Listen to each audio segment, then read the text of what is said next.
είχε κάνει στα αδέρφια της η κακιά βασίλισσα Χίλντεγκάρντ.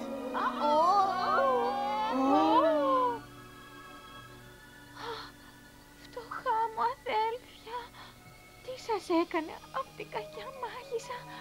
Αδέλφια μου, πού είσαστε?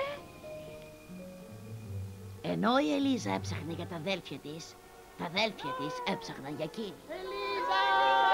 Ελίζα! Κοιτάξτε ψηλά, αγριόκυκνη! Για φαντάσου, παράξενο. Εγώ σας προειδοποίησα. Ρίξτε τους φρουροί, σκοτώστε τους. Για κάθε κύκνο που θα ρίξετε, θα σας δώσω ένα πουγγί καθαρό χρυσάφι. Ρίξτε τους βραμμόκυκνους! Ελίζα! Ελίζα! Κρά, κρά, κρά. Τι έχεις, κοριτσάκι? Σας φαίνεται γνωστή αυτή η φωνή, Οι πρίγκιπες δεν είναι οι μόνοι που μπορούν να αλλάζουν τη μορφή τους. Μάλιστα. Και οι κάριες μπορούν να γίνονται γριούλες. Τι νομίζατε, ότι θα καθόμουν και θα σας έλεγα την ιστορία? Όχι, σκοπεύω να παίξω μεγάλο ρόλο από εδώ και μπρος. Έχω χάσει τα αδέλφια μου. Γι' αυτό κλαις? Μήπως τους είδατε εσείς? Όχι, δεν θα το έλεγα. Είναι 11 αγόρια, πρίγκιπες. Πρίγκιπες? Ναι.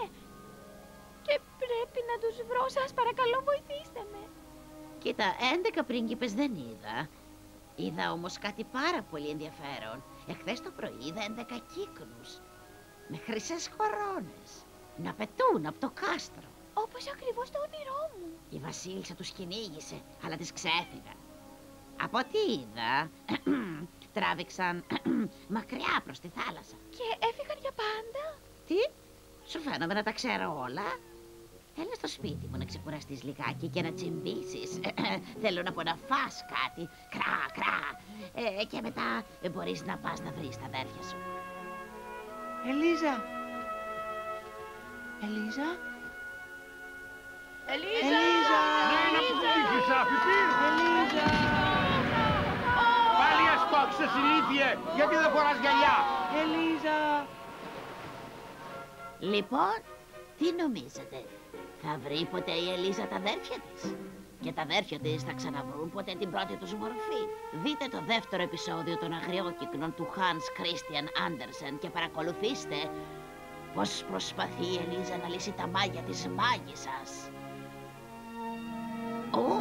Πω, είναι όλο αγκάθια.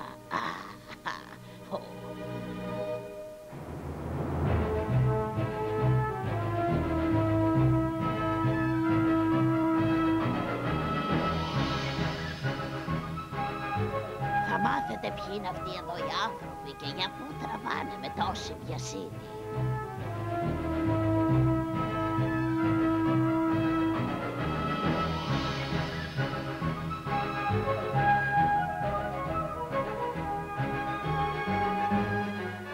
Και αυτός εδώ κύριος με το τόξο στο χέρι, θα δείτε τι σχέση έχει με την ιστορία μας.